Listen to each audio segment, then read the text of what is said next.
Coming up today on Studio 13 Live. Kind of roll it on in there as best you can. All right. Spin it as you go. Oh, there you go. Just like that. We're taking you inside Chihuly Garden and Glass to show you how the iconic sculptures are made. Nothing is wrong. Just do your job. And actor Adam Scott from Parks and Rec and Severance dropping by to chat about his nomination for Best Actor at the SAG Awards. Plus, Fitz and the Tantrums are kicking off their tour with a stop in Seattle this weekend, and we're sitting down with Fitz himself to chat about the show. And the executive chef of one of Seattle's hottest restaurants, Mom Noon, is here to show us how to make some of their signature dishes. Studio 13 Live starts right now. I wanna see you smile, take you another mile. Don't gotta wait, don't gotta wait, don't gotta wait today. It's happening all around, like sunshine through the clouds. Hello and welcome. Thank you so much for being here with us today. It is Friday, baby. Oh, yes, we are feeling the Friday vibe. We are. I'm Maria Garcia. Hey, I'm Carly Henderson. And it's also not just Friday, it is National Cheese Lovers Day. So grab yourself some nachos. I love the applause. What's your favorite kind of cheese? Well, part of me, like everyday me, says nacho cheese. Okay, liquid cheese. Yeah, over, specific kinds over some nachos. Yeah. But fancy me Yeah. has gotten sick from eating too much brie. Oh, yeah. Well, brie is like special occasion cheese for me. I love brie. It's like a New Year's Eve cheese if you're staying in or something like that. I also really love goat cheese, but if I'm getting a sandwich, I'm going to be really basic. I like cheddar cheese. It's good. It's solid. It just seems so like American. I like cheddar cheese. Yeah. There's so many cheeses. Very but American. Go and celebrate National Cheese Lovers Day. And tell us what cheese you like. Yeah. I am actually very interested. You know I love talking about people's favorite foods. We were talking about cottage cheese for 5 minutes before the show started, led by my obsession with cottage cheese. Hey, guess what? You can now get your tickets for Madonna's World Tour. This is so cool. They actually went on sale at 10 a.m. And the good news is she actually added a show because of that demand for Climate Pledge Arena. It was just so overwhelming. And she'll now be performing Tuesday, July 18th and Wednesday, July 19th. So just let us know if you got some tickets. It sounds like it's going to be a great show. Yeah, that sounds like fun. If only Britney and Christina could join her for this tour. Wouldn't that be so epic? Very reminiscent. Yes, I like it. I've still been thinking about it since our chat yesterday with know. Jody and Ben. I'm like, that was such a moment. It was. Such a moment. Also, speaking of nostalgia, the star of the 1990s sitcom Boy Meets World is actually looking for a run for Congress. Ben Savage, who played Corey on the show, he's filed paperwork with the Federal Elections Commission, registering as a Democratic candidate for California's 30th congressional district. Now, the seat's currently held by Congressman Adam Schiff, who might run for the Senate if Dianne Feinstein chooses to retire. But Savage has not commented on it yet. His spokesperson says the actor is focused on his upcoming wedding. Well, look, I am just kind of tired of seeing celebrities make the jump to politics, but they are citizens of this country and it is within their rights. And, the voters are the ones who will have the final say. Yeah, for sure. It always seems like it's their second choice because they're already a celebrity. They're already rich and famous. I'm always kind of like, wait, why do you want to do politics here? But he has dabbled in it before. So he was a student at Stanford in 2003 and he had an internship in politics and he actually ran for West Hollywood City Council this last fall. But he didn't get that, but he just keeps going up and up. So yeah. I don't know, he's a likable guy. People might elect him. It's California. I feel like if you've got a shot at being a famous, politician anywhere, California's the place to do it. You're right. Well, we'll see how it goes for him. I did love him in Boy Meets World. I was obsessed with that. Same. Yeah. Corey and Topanga. Yes.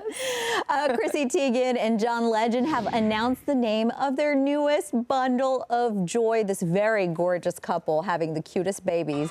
And Teigen, who is a Snohomish County native, took to social media, of course, to introduce their baby girl, Esty Maxine Stevens, to the world. And Esty was born January 30th, a Friday the 13th. My son was also born on Friday the 13th. So it is a lucky day sometimes. Yes, very lucky sometimes. And in the post, the older siblings, Miles and Luna, were proudly holding their baby sister. And the caption read, in part, "The house is bustling and our family could not be happier."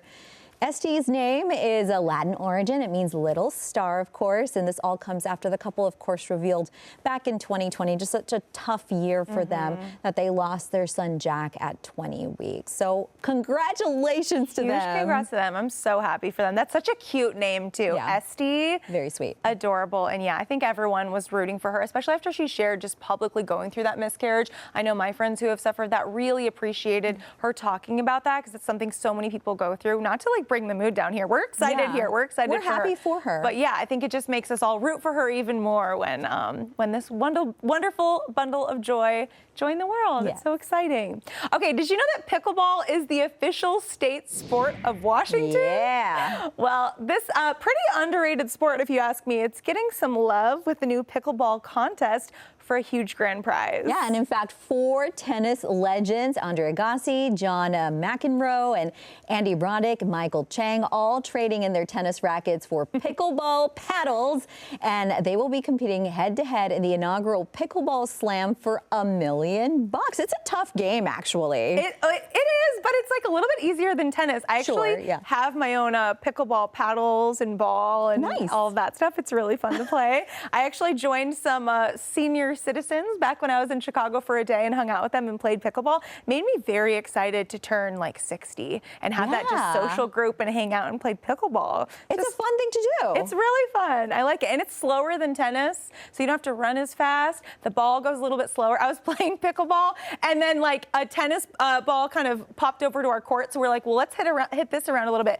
Way faster. Oh, no. Pickleball's nice. It's like in a little bit of slow motion, which is nice. I love that I'm over here like it's actually very hard. No, it moves slower than a tennis ball. Fine. Well, tennis is really hard too. So much running. If you want to check out this event, it's going to take place at the Hard Rock Hotel in Florida on April 2nd. Okay, I am so excited to get your take on this next topic here. So, have you ever been to a destination wedding? No, not really. Okay. Yeah. Well, there's a big debate about them. So people are asking whether or not it is selfish for a couple to have a destination wedding, because you're asking guests to buy a flight, pay for a hotel, pay for food, pay for drinks, on top of getting you a present. And that all adds up to thousands of dollars in some cases. Some people say it's completely selfish. Other people say it's a couple's wedding. They can do whatever they want. And then other people are chiming in and saying the couple should pay for travel and lodging if they're going to have a destination wedding. I don't know about that last one. That's asking a lot. I mean, you don't even pay for someone's bridesmaid dress most of the time, let alone everyone's lodging and everything. I feel like with weddings in general, okay, attending them, it's an act of love, right? Yes. They're so expensive. And if you don't have the money or you just simply don't want to go, I think you can politely decline. You don't have to go to every wedding that you're invited to. And I think couples intentionally have destination weddings because they don't want to have huge weddings, right? They want to just have their nearest and dearest and the people who want to be at that experience there. So I think if you want to go, go. And if you don't want to go, just say, I'm sorry, we can't make it right then. It's okay. It's fine. It's totally fine. But you know what? I also feel like with the way the world is today, almost every wedding feels like a destination wedding in some cases. So I went to a wedding not too long ago and I had to fly. I was living in Oklahoma at the time and had to fly down to South Texas, right? So because that's where I'm originally from. So I'm already paying for, plane tickets and hotel anyway. So I think I'm fine with a destination wedding, but yeah, don't ruin yourself financially for that. And here's another thing. With couples getting married, a little bit older nowadays, this is my hot take on this. They don't necessarily need a present. Most people already have full lives and you're paying a lot of money to witness their big day. I'm okay with like cash fund, a gift card, but like I bet you don't need plates. I bet you already have plates. Oh yeah, especially since so many couples live together before they actually have their wedding too. Like you're stocked. It's almost like they're just upgrading at that point and be like, well, I want nicer sheets or nicer kitchen appliances and all that kind of stuff. I love destination weddings though. One of my best friends, she married a man from Scotland. And so she had a wedding in Cleveland, which I was in. And then she also said, whoever wants to come to the Cleveland wedding, come to this one. We're also having a wedding in Scotland. And so I went to both of them. I was like, this sounds awesome. It was amazing. I feel like it's a whole cultural experience sometimes. She got married in front of the Scottish castle. They had like a hand fasting ceremony where you like tie your hands together. There was a piercing of a sword into the earth. All the men who attended wore kilt. We all did Scottish dances afterward. It was lit. It was so much fun. And then they serve you, when you go to a Scottish wedding, they serve you food at the end of the night too. Oh, that's great. They do that in Mexican weddings too. Yeah, we they need call to get it that. a tornaboda, and you get like something delicious at the end after parties. It's the best. I love a destination A good wedding. reason to travel and celebrate love. Hey, let us know what you think at home on Studio 13 on Fox. Do you love it? Do you hate it? What do you want to know about weddings? Yeah. And after the wedding, of course, generally comes the thank you cards, but it could be the end of thank you notes altogether. A recent poll revealing thank you notes are going away. I actually love a thank you note to write them out, but only 9% of us would actually send a handwritten note. The most common way we say thank you for something big is a phone call. I feel like I don't like making phone calls. I don't like making phone calls either. And even with that, that might be over soon too, because a lot of people just don't love it. A lot of them just send a nice text, an email, or a Facebook message. I'd be sad to see the thank you card go. Oh yeah, I love getting a thank you card, and I love writing a thank you card too. It's so nice. I will tell you this though, the last time I sent thank you cards, several people were they were not expecting it, and they actually came up to me and said, I feel like I need to give you a thank you card for this very nice thank you card. Said, please don't do that to me. You're like, I don't want to have to write another one because the change just continues. No, just accept a thank you card if you get it, and then move on. Oh my gosh, yes. I had a friend in town this last weekend, and we were just, walking around different neighborhoods. A few really cute spots where you can pick up thank you cards around the city. One of my favorite ones is Paper Boat Booksellers in West Seattle. It's a really cute, small, independent bookstore, and they have a really cute card section, and they're very Pacific Northwest themed cards too. I'm gonna have to go. I'd love to have a collection, for in the event of. Yeah. You never know. Don't you just feel so grown up and classy and adult when you have that? Full adult. I've already got my thank you card. Let me send it to you. We are pro thank you card here. Hey, coming up, Adam Scott getting major award show recognition for his role in the workplace thriller Severance. He actually chats with Carly to talk about season 2 and his time in Parks and Rec. Yeah, but first we've got a word from our friend Bill. Bill, what's going on over there? Well, was your New Year's resolution to find a better job? Join Community Transit and be a part of the team that believes in making a difference in the community. Community Transit is based in Snohomish County, and they are now hiring full-time and part-time drivers. Professional driving experience is not required. Their 10-week paid training program will help you get your commercial driver's license and get you driving a bus with confidence. You can earn over $32 an hour and enjoy generous benefits, including 34 days of paid time off in your first year, medical, dental, retirement pension, and so much more. Plus, they're offering a $5,000 sign-on bonus to new drivers. Apply today and get on the road to a rewarding new career. Visit communitytransit.org/Fox13 to learn more. Now, back to the show.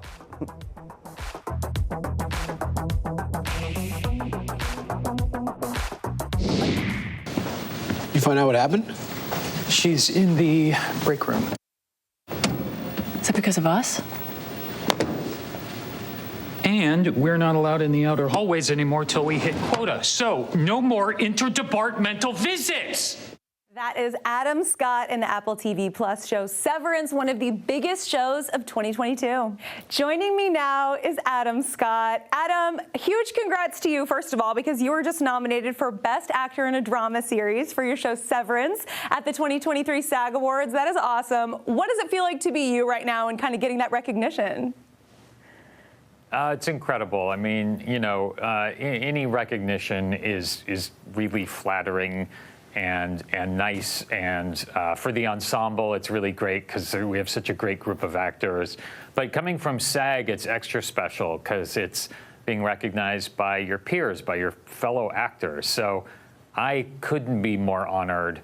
The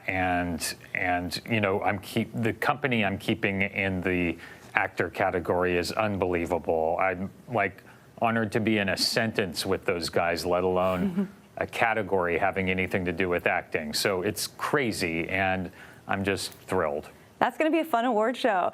Is there a scene that you're most proud of from the first season of the show?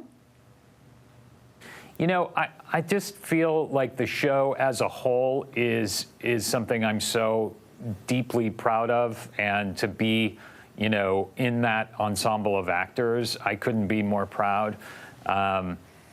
You know, it was a really challenging show to make in a good way. It was a lot of really hard work. It took a while to make the show, and it should take a while, because when you look at the show, you see how precise and kind of beautiful it is, and it's not easy to make something that looks that incredible, and we have this unbelievable team that make it look that incredible. So for me, it's the whole thing is just really special. I love that I get to look at it and know that I was a part of it. It's really great.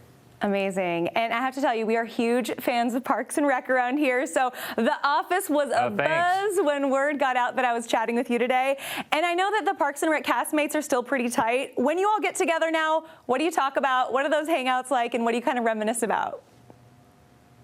You know, we have a text chain that we are always adding to, and it's really great to be in touch. I really miss seeing those people every day. It's almost been 9-10 years since we wrapped up the show, which is unbelievable. I can't believe it. I just saw Mike Schur the other day, and we just can't believe it's been that long since we finished the show. It feels like yesterday, it's just it was such a great job. I really miss making that show. Is it so fun seeing what all your castmates have gone on to do? I mean, like, everyone is obsessed with Aubrey Plaza and White Lotus. Yeah. Oh, my God. It's amazing. Aubrey's so great. She's hosting SNL this week, which is super exciting. She's going to be amazing. Yeah, everybody's doing so well and is so great. Everyone in that cast is just the most talented. Retta, Jim, everybody. Amy, of course. It's just a great group of people. For sure. And you've had such a cool career. You've done so many different things. What's a type of role you've never done before that you're dying to do next? That's a really good question.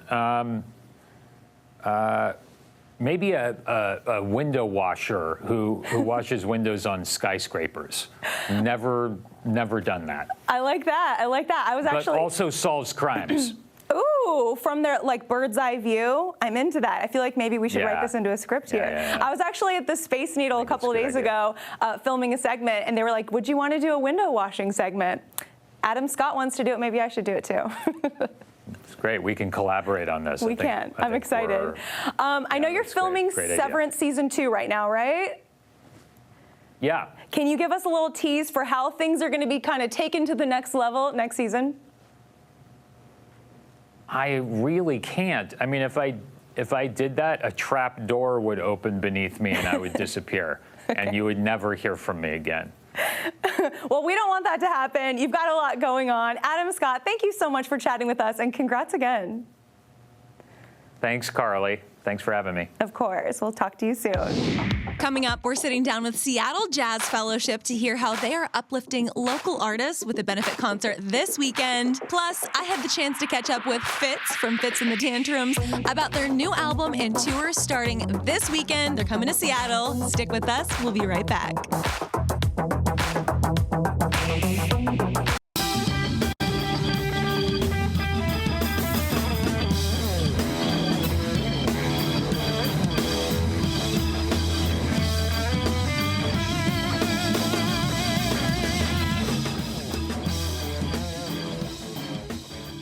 That was a preview of Delvon Lamar Organ Trio. They're going to be performing a benefit concert this weekend at the Seattle Jazz Fellowship. How good did that sound, right? So good. Very groovy. Yeah. I love it. Joining us now, actually, in the studio to tell us more about their organization, we have Thomas Mariette with Seattle Jazz Fellowship and Delvon Lamar. Hello, guys. Hello. Welcome. Thanks for coming on our show. Thomas, tell us all about Seattle Jazz Fellowship and why it was started. Sure. Seattle Jazz Fellowship is a nonprofit arts organization.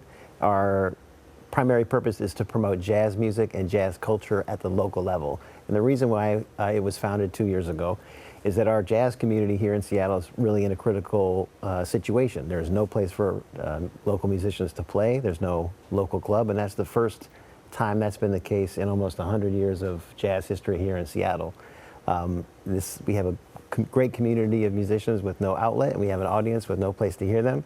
And so it's really important we get the music going and make sure that the musicians can get paid a livable wage. I love that. That's so important. Thank you so much for taking on this. It is a fantastically important job. And Delvon, this question's for you. Your debut album did beautifully. It charted as #1 on the U.S. Contemporary Jazz Albums chart. Just amazing. So tell us about what that was like for you. Well, it was a trip because I did not expect that at all. Like, in fact, that first album, we didn't even plan on recording. We just got a call from a friend of ours who has a studio, and he was like, you know, I got some free studio time. You guys want to come through?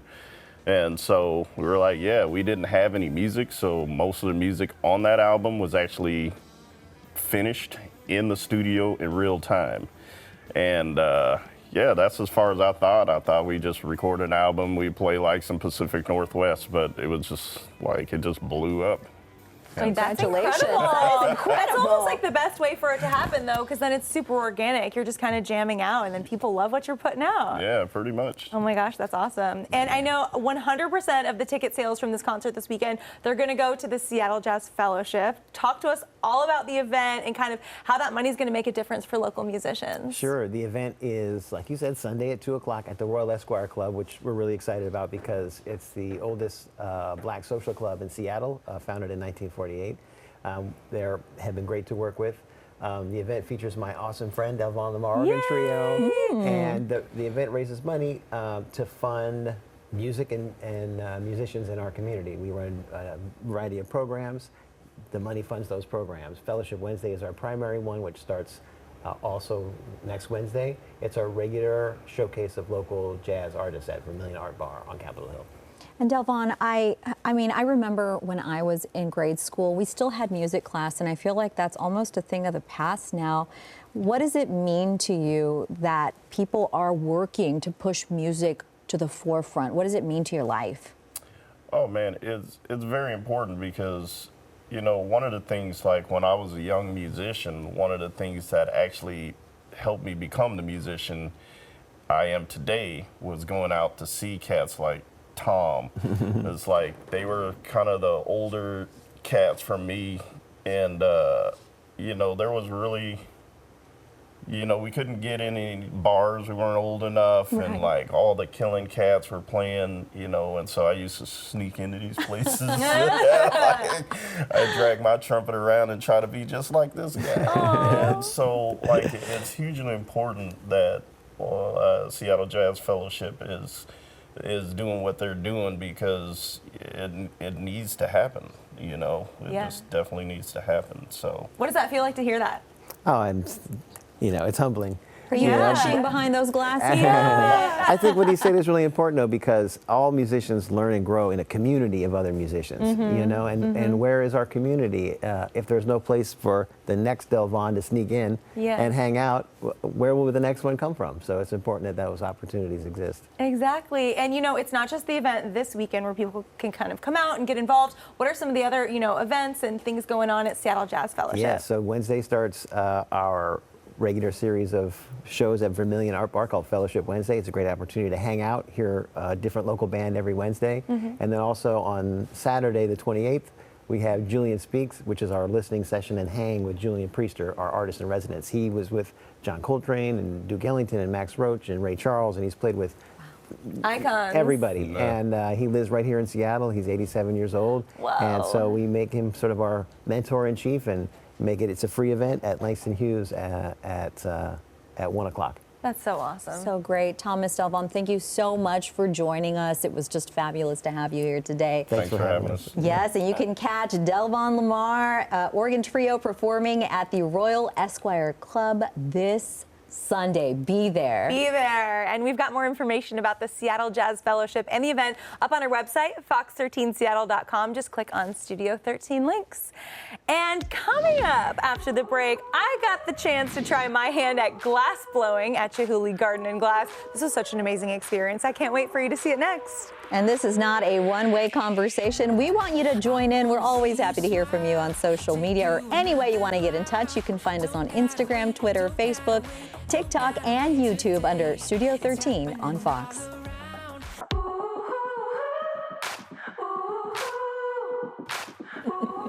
Hey, welcome back. So we both moved to Seattle just last year, and it's been really fun getting to explore our new city and all the cool things that we get to do here. Oh my gosh, yes. And I recently stopped by Chihuly Garden and Glass. I wanted to check out their Winter Brilliance exhibit and see everything else they have going on there. And I actually got an unexpected opportunity to try glass making myself. Check it out.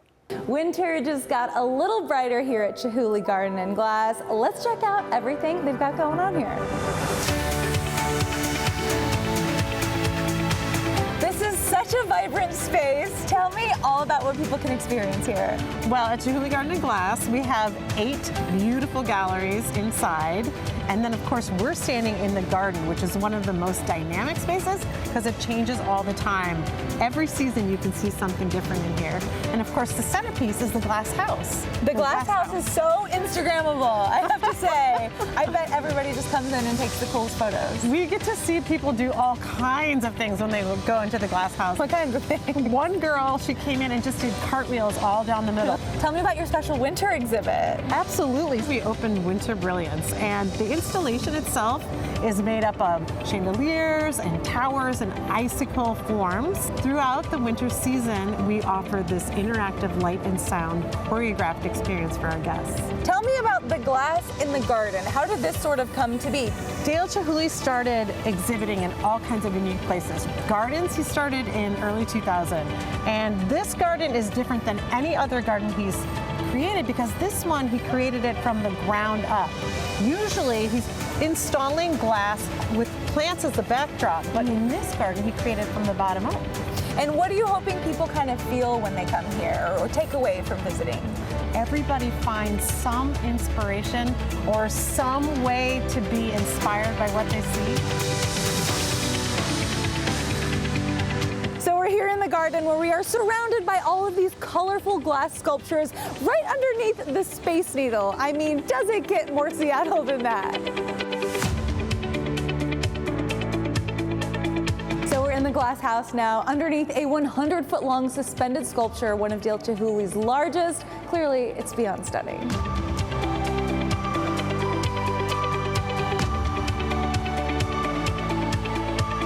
And you have something here called the Hot Shop. Tell me all about that. We do. We have glass blowing demonstrations, and you should go check it out. I would love to. Let's go.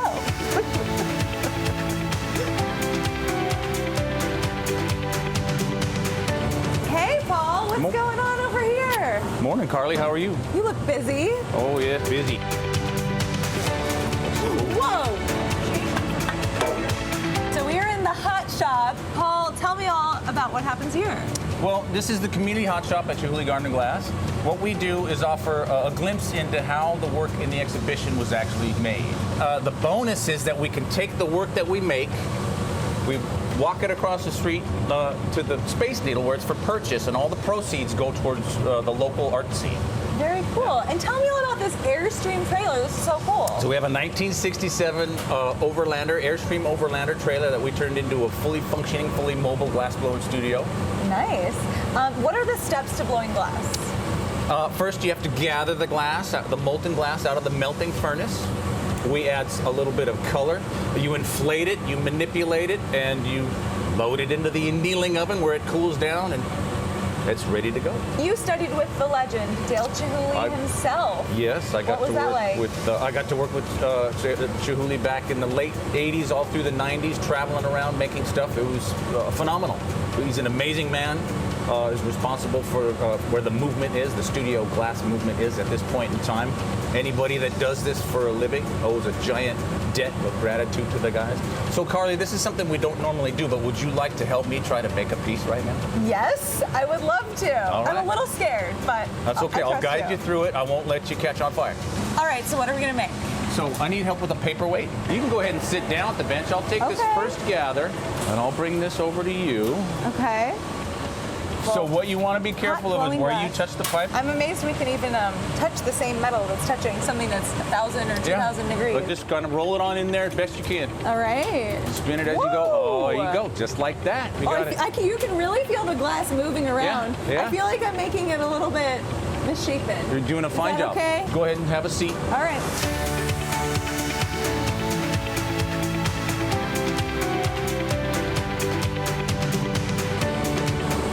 Goes in the annealing oven. And then I can get it when? Come back in a day and a half. Okay. How'd I do? You did fantastic. Thank you. Nice job, bud. Sweet. Glass. Glass. If you want to see what the finished product looked like, check it out. This is my glass paperweight. Wow, that's beautiful. Isn't it? And it's our studio colors, too. Yeah, it is. It is. And we didn't even for sure know our studio colors yet, but isn't this so pretty? Obviously, Paul helped me a lot, but I'm really excited to see how it came out. It's awesome. And I haven't broken it yet, so that's great. I was sitting here saying, I'm worried you're going to break this thing. Hold on tight. I'm a little klutzy, so it could have happened. If you want to check out the Hot Shop to see some glass blowing in action, you can do that yourself. For all the info on Chihuly Garden and Glass, just head over to our website, fox13seattle.com, and click on Studio 13 Live and links for all the info. Okay, coming up, it is time for TikTok. We are taking a look at the best TikTok videos of the week, including a woman who found a purse at the bar, opened it, and she found something very surprising inside. I wanna see you smile, take you another mile. I wanna see you smile, take you another mile. It is time for TikTok, where we talk about what is trending on TikTok. Yeah, so for that, we're bringing in our social media expert, Justine Baker, for a look at some of the best videos that we saw this week. Hey, Justine. Hi. Excited to chat with you. I'm excited to be here. Yeah. So in this first video, it's about a little girl from MLK Day. So let's take a look at the video. In school. Martin Luther King Jr. Martin Luther King Jr. What'd he do? He died for our sins. No, that was in school. Martin Luther King Jr. No. I love how little kids just know it all, They're right? so certain of it. She was so sure that was the one that died for our sins. That's adorable. Both great dudes, though. You Right. know? MLK, Jesus, I'm down for both of them. Okay, what do you got for us next? So the second one, this lady is in for a surprise. She finds a purse, and there's something surprising in the bag. Let's see. My gosh. Lost a purse at the bar. So I'm like, what's in this purse? Let me see. Maybe we might find a person. I kid y'all the not. Look what's in this purse. Oh my gosh. Dream purse. So I'm like, Woman after my own heart right there. You got to take your french fries with you. I hope that was not a pricey purse, though, because that's some greasy french fries. Well, she lined it with like napkins, though. Golden. Yeah. She was ready. My parents taught me to do that at the Golden Corral growing up. So I have stuffed a roll in my purse before for emergencies. For sure. That's amazing. Wow. And then this last video, this little boy, he's just trying to keep his life together. So let's check that one out.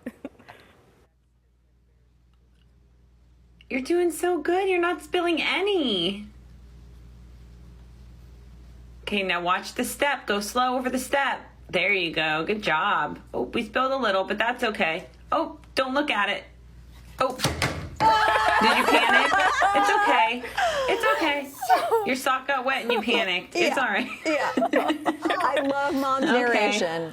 Now, I saw this. This came up on my TikTok, and I felt a kinship with this woman because the caption said, "Let's not talk about how I was on the toilet in the bathroom." Oh, Yeah, you know it. Oh my gosh, that is so good. So what a good mom, the way she's like talking her kid She was so through gentle that. with him. So gentle. That's so sweet. Oh my gosh, I love it. Justine, thank you so much for bringing the laughs today. We really appreciate it.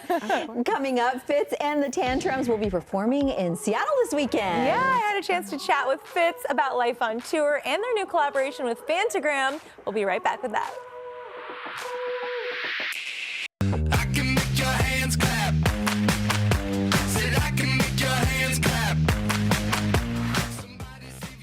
I know this song. You definitely know this song. That is Fitz and the Tantrums, the multi-platinum band kicking off their tour for their new album, Let Yourself Free. That's this weekend. Yeah, they're going to have a show at the Showbox on Sunday here. But first, I got a chance to chat with Fitz himself.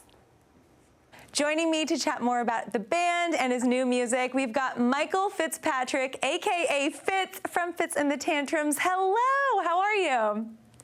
I'm great. So glad to be here with you today. I see your Zoom name says Fitzy Fitz. Is that your extra nickname?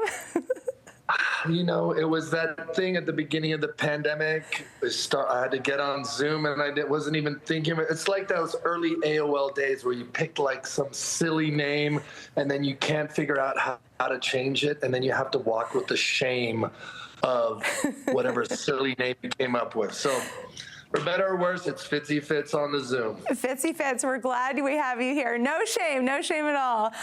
You, my friend, have had a really busy few weeks. You've had performances and appearances. You were on Dick Clark's New Year's Rockin' Eve with Ryan Seacrest. Hello, tell me about that.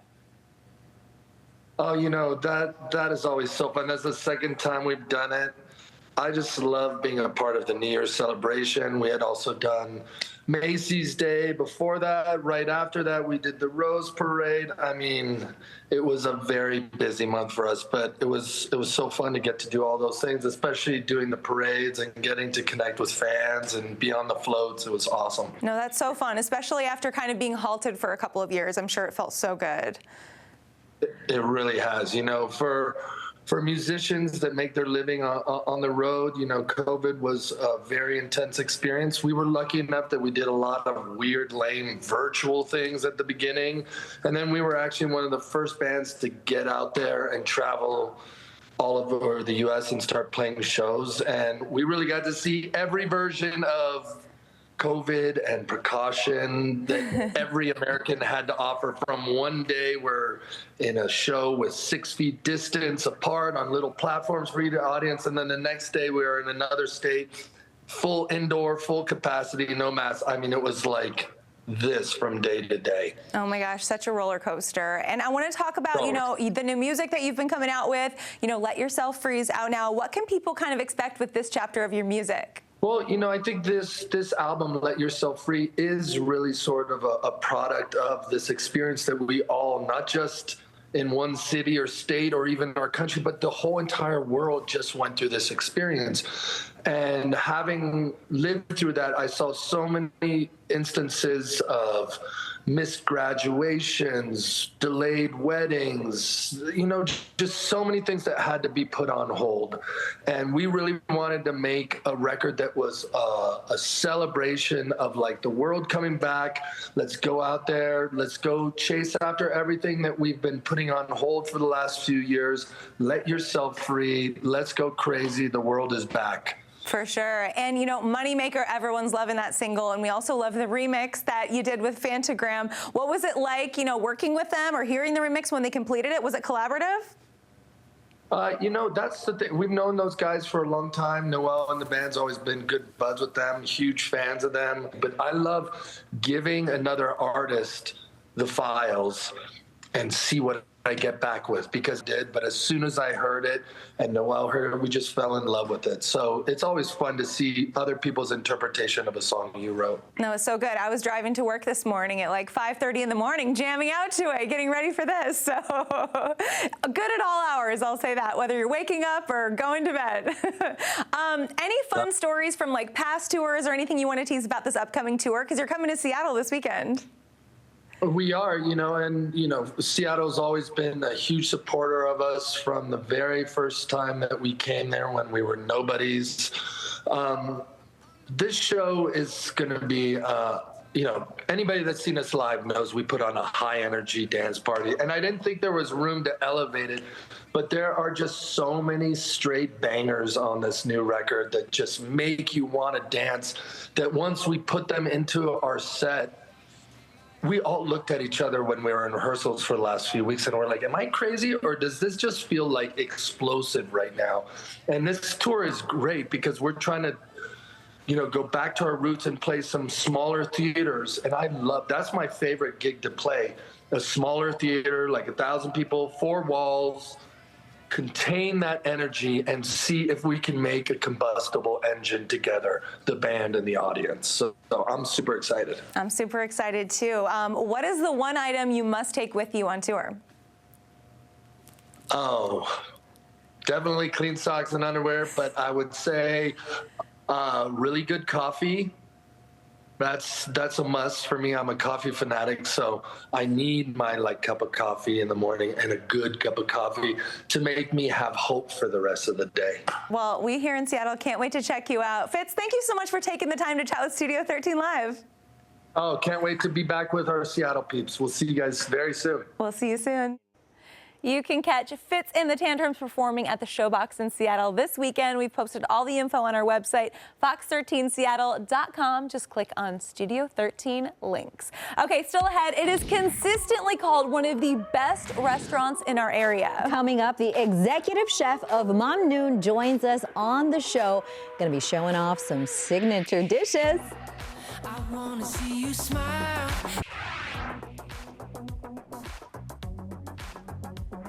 It is time for Emerald Eats, where we get to showcase some incredible food in our region. I wish Smell-O-Vision was real because Oh my it gosh. smells amazing. It smells like heaven. Yes, we are joined today by Nikomura Tori and Victoria Swaydan from Seattle's iconic Mamnoon. And you guys, this looks amazing. It's Middle Eastern restaurant. So talk to me a little bit about the restaurant.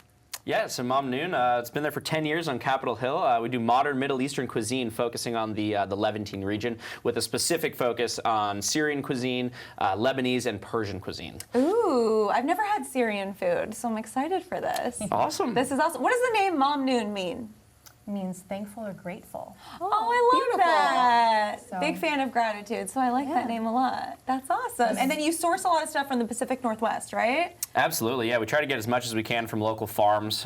So we're looking at kind of the Levantine region through the lens of the Pacific Northwest, sourcing from as many local vegetable farmers as we can in the Puget Sound region, as well as all of our fish being from the Pacific Ocean or the Puget Sound. Wow. Meat as local as So possible. great. Local mushrooms, kind of all across the board. I bet it tastes better because of Yes, that. I'm sure it is. And I can't wait to jump into that, girl. So what are we making today? All right, so first up, we're going to do our caramelized onion labneh. So labneh is a strained yogurt that we have here, and we're going to put that in the bowl. We were and just we're talking going to about mix. how we like yogurt. I know. Well, this is a savory preparation of yogurt. Some people get a little bit confused by savory preparations of yogurt, but in the restaurant, this is kind of like our caramelized onion dip. Yeah, we call it basal labneh. Basal just means onion. And so we're going to go ahead and make it. So we got labneh in the bowl. V's going to sprinkle a little bit of Aleppo chili flake in there. Aleppo is a really fruity and delicious chili flake that's not too hot. Originates from Aleppo in Syria. And then we're going to put a little bit of our za'atar in there. So this is our smells so good. This is our custom blend of za'atar that's made in Lebanon. So za'atar is a kind of a wild thyme, similar to kind of like oregano and thyme had a baby. And then we have some sesame seeds and sumac, which gives a little bit of acidity. And so we put both of those in there, and then we're going to go ahead and take our caramelized onions, pop those in, season up with salt. Don't forget to season your food. Yeah, I love that chunky salt. That's our fancy finishing salt called Maldon salt. Yeah, we love that. And then we're just going to go ahead and mix this up. And it's pretty simple, but it makes a really delicious dip. Great for Super Bowl Sunday, which is coming up. And this and some of our other products are now available in PCC, Met Market, and Whole Foods around the region under the name Mamnoon Fine Foods. Oh my gosh. And so you can buy this at your local grocery store for your next party. Congrats on that. That's huge. So super simple. We're just going to mix that up, and then V's going to go ahead and plate it. Yes. Excellent. And And not then for you get to nothing, taste but it. yogurt. It's healthy to me.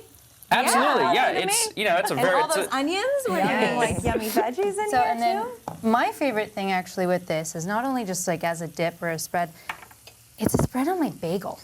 So I just want you to think about that. Okay. Okay. I love that I'm a idea. huge fan of subbing in labneh for cream cheese. Yeah. It has that Yes. kind of nice acidity, but just a little bit more depth of flavor. This is so cool. I've never had labneh before.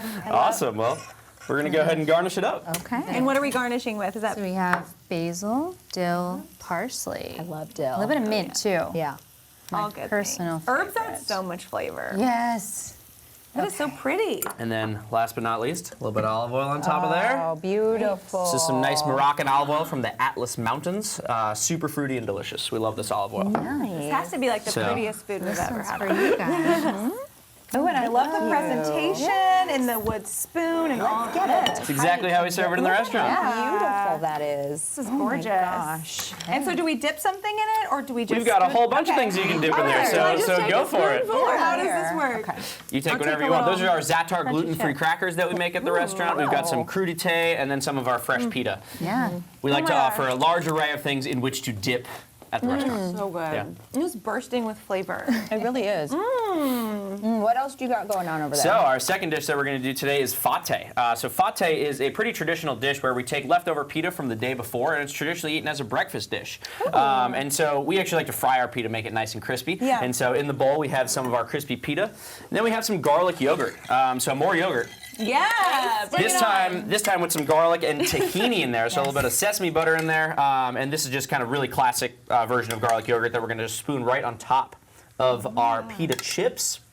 It's like a new take on nachos. It is almost like a Levantine nacho, you know? Talking about nachos today. It's We're manifesting. Yeah. We're manifesting over here. so we got a little bit of our garlic yogurt on there, and we like to change this dish seasonally, and so we like to use whatever vegetables we can have that are around right now from the region. So we've got some winter mushrooms in here, some hen of the woods mushrooms, and oyster mushrooms, and then some delicata squash. We've roasted those ahead of time, and then we're just going to put these on top of there. Get a little bit of that nice brown butter that they're sitting in. Oh That looks incredible. Yeah, and at then this. make sure to get it all on there. And then we're going to go ahead and garnish it. So traditional accompaniments for this are some pine nuts that we're going to put right on top. And then a little bit of sumac, which is a kind of slightly sour berry that's ground into a spice, could bring some nice acidity there. And then we're going to go with some pomegranate seeds. Ooh. The combination of things I would never beautiful think to put colors. And then we're going together. to tear a bunch of herbs on yeah. top. All right. Oh and my then God. we finish it. gotta jump in. Get your forks Yeah. over there. Finish with a little black Help garlic molasses. yourself. All right, we got Get about in 10 there. seconds left, so let's give it there. a Oh my chomp. gosh. Guys, Thank you so much for coming. Yes. Thank you for having us. Again, you can find the recipe online. Thanks so much, guys. Yes.